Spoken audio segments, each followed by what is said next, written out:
सबसे पहले बात करते हैं पैक्ड प्रोडक्ट्स की, क्योंकि उनकी बहुत इंटरनेट पे चर्चा हो रही है कि टोमेटो केचप में टोमेटो नहीं है, वीट बिस्किट में वीट नहीं है। तो जब ऐसे प्रोडक्ट के नाम होते हैं और ऐसे प्रोडक्ट के कंटेंट होते हैं और जब वो टेस्ट होने आती है चीज़ें, तो वो पास कैसे हो जाती हैं, या टेस्टिंग में आप पैरामीटर्स क्या देखते हो, सब बताओ। देखो हम शुरुआत इससे करते हैं कि जो पैक्ड प्रोडक्ट है, अब मार्केट में क्या हो रहा है, लोग कुछ अलग चीज़ों को लेके हंगामा कर रहे हैं।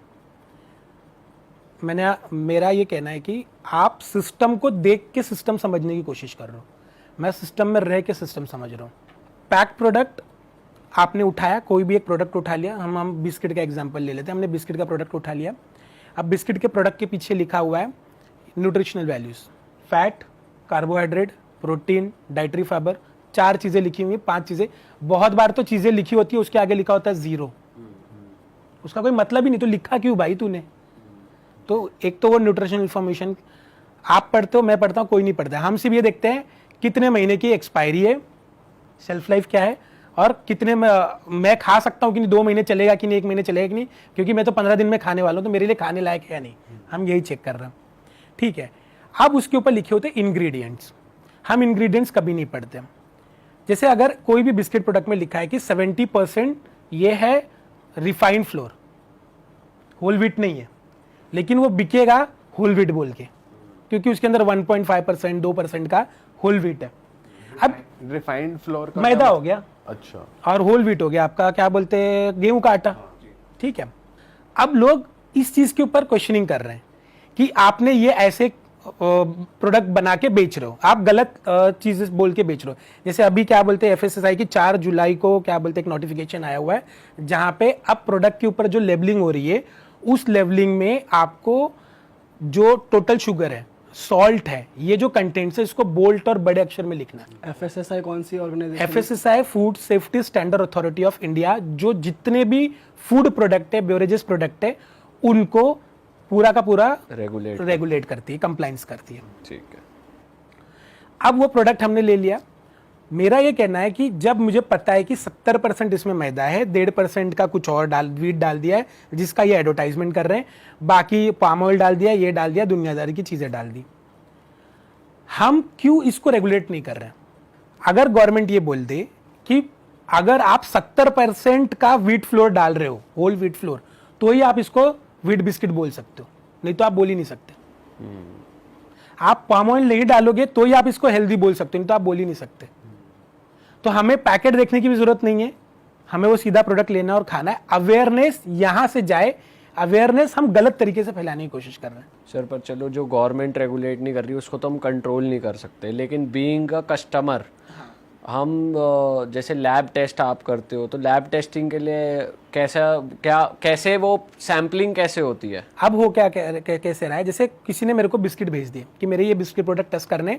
अब मैं आपको पहले ये बता देता हूँ कि एफएसएसआई का लाइसेंस अगर आपको लेना है, तो अगर आप कोई भी मैन्युफैक्चरर हो, आप मैन्युफैक्चरिंग कर रहे हो प्रोडक्ट का, एफएसएसआई लाइसेंस लेने के लिए आपको उस पर्टिकुलर प्रोडक्ट की एक रिपोर्ट करवानी है। ठीक है, और उस रिपोर्ट को एफएसएसआई के पोर्टल पे अपलोड करना है। उस रिपोर्ट के बाद एफएसएसआई वो सब चेक करेगा, आपका बाकी के डॉक्यूमेंट चेक करेगा, आपको लाइसेंस दे देगा। वो ये नहीं चेक करेगा कि यूनिट प्रेजेंट है या नहीं, मतलब मैन्युफैक्चरिंग प्लांट प्रेजेंट है या नहीं, वो ये नहीं चेक करेगा कि फैक्ट्री में बना है, कहाँ बना है, आपने उसके लिए डॉक्यूमेंटेशन और उस पर्टिकुलर प्रोडक्ट का रिपोर्ट ये मायने रखता है। उसने आपको लाइसेंस ग्रांट कर दिया। ठीक है, अब मेरे पास जब वो प्रोडक्ट आता है, तो एफएसएसआई क्या बोलती है, ये चेक करना है कि ये सेफ है कि नहीं खाने के लिए। तो मैं अब बिस्किट में क्या चेक करूंगा, एडिटिव्स कुछ डाला हुआ है, कलर्स कुछ डाले हुए हैं नहीं, ठीक है, उसके अंदर कोई हैवी मेटल्स है या नहीं, उसके अंदर क्या बोलते हैं कोई ऐसी चीज है जिसकी वजह से मुझे हार्मफुल हो, मैं वो सब्सटेंस चेक करूंगा। क्या क्या चीजें होती है जो हार्मफुल होती है और खाने में डलती भी है, जिस बेसिस पे आप रिजेक्ट कर सकते हैं? सिंपल एग्जांपल लेके चलते हैं, सबको समझ में आ जाए। कलर्स, फूड कलर्स अच्छा, सबसे हार्मफुल है, ठीक है, लेकिन मोस्ट प्रोबेबली भी डलता है।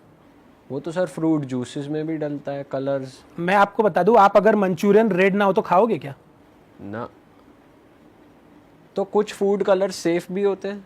कुछ फूड कलर सेफ है, सेफ नहीं है, उसके डालने की जो परसेंटेज है वो उसको माइल्ड बना देता है। अच्छा, आप इस पानी में अगर आपने 1 बूंद कलर डाला, और ये पानी 10 लीटर है तो वो कम दिखेगा।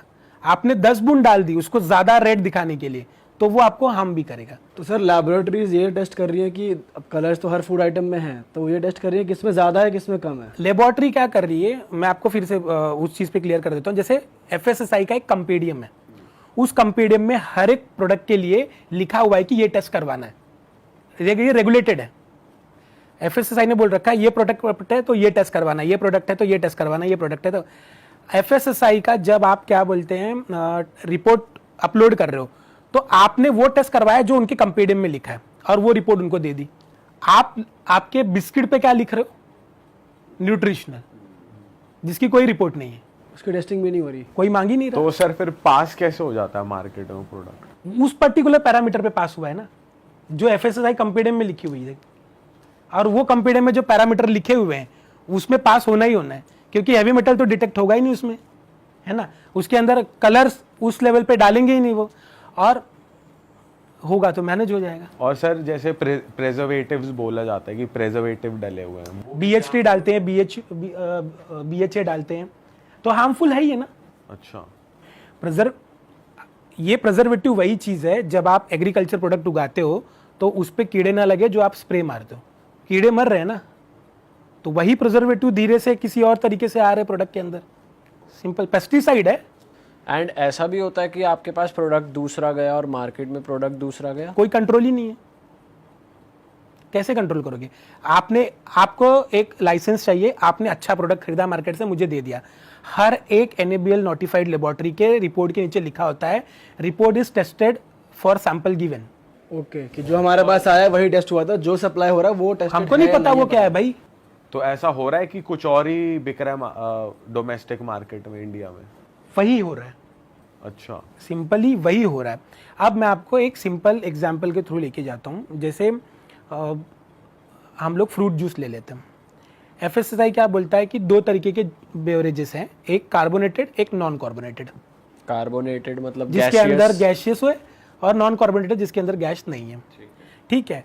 अब FSSAI बोलता है कि जो कार्बोनेटेड बेवरेजेस हैं उसके पैरामीटर अलग है, टेस्टिंग के 2-3 पैरामीटर अलग है, जो बेवरेजेस नॉर्मल हैं कार्बोनेटेड नहीं है उसके पैरामीटर्स अलग हैं। अब आप एक मैन्युफैक्चरर हो, ठीक है, आपने एक प्लांट लगा दिया जीरा सोडा, आजकल बहुत बिक रहा है जीरा सोडा 10 रुपए में, आपको पता है उसके अंदर जीरा है ही नहीं।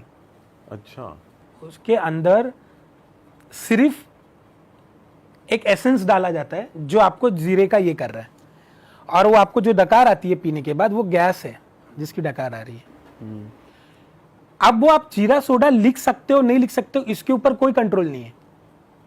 कंट्रोल ये कि भाई ये टेस्ट होगा और इसमें ये 4 पर्टिकुलर चीजें हैं कि नहीं। क्या? पानी प्रॉपर होना चाहिए, वाटर प्यूरिफाइड होना चाहिए, जो एसेंस डाल रहे हैं उसकी लिमिट सही होनी चाहिए, और 4 हैवी मेटल टेस्ट कर लो। अब मैं आपको और एक एग्जांपल दे देता हूँ।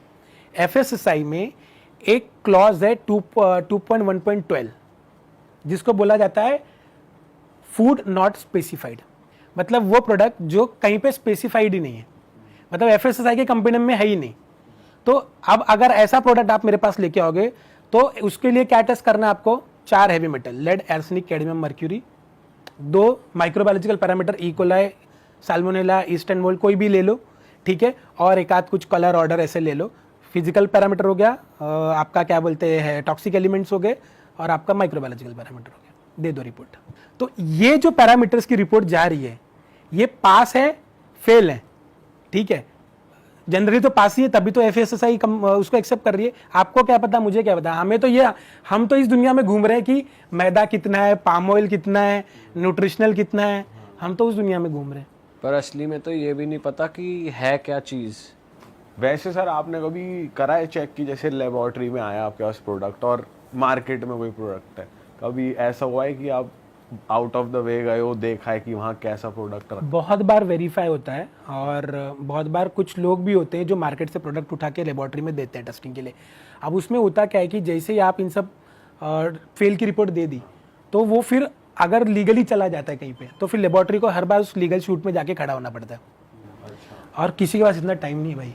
और अगर आप बता सकते हो क्या निकला उस प्रोडक्ट में? वही तो, अगर हमने बता दिया और फेल हो गया वो प्रोडक्ट, तो फिर जब वो बंदा कोर्ट में जाएगा तो कोर्ट भी आपको 10 बार बुलाएगा, अब लेबोरेटरी अपना काम करे, पैसा कमाए, टेस्टिंग करे, या कोर्ट में जाके खड़ी रहे, तो कोई किसी को पड़ी नहीं इन सब चीज़ों की।